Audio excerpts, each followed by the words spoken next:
দেশের ৪৮.৫০% ভোটার সিদ্ধান্ত নেননি আগামী জাতীয় নির্বাচনে কাকে ভোট দেবেন।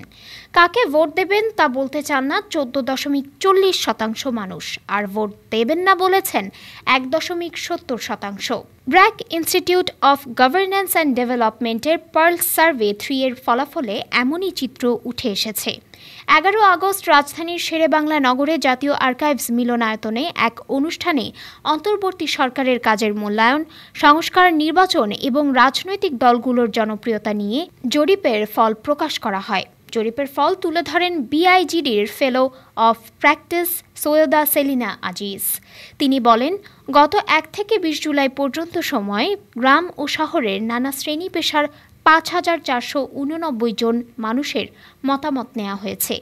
এদিকে গত বছরের তুলনায় ভোট দেয়া প্রশ্নে সিদ্ধান্তহীন মানুষের হার বেড়েছে।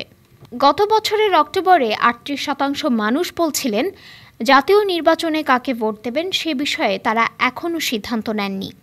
আগামী জাতীয় নির্বাচনে কাকে ভোট দেবেন এমন প্রশ্ন রাখা হয় ভোটারদের কাছে। প্রশ্নের জবাবে ভোটাররা ১২% বিএনপি, ১০.৪০% জামায়াতে ইসলামী ও ২.৮০% মানুষ জাতীয় নাগরিক পার্টি এনসিপির কথা বলেছেন।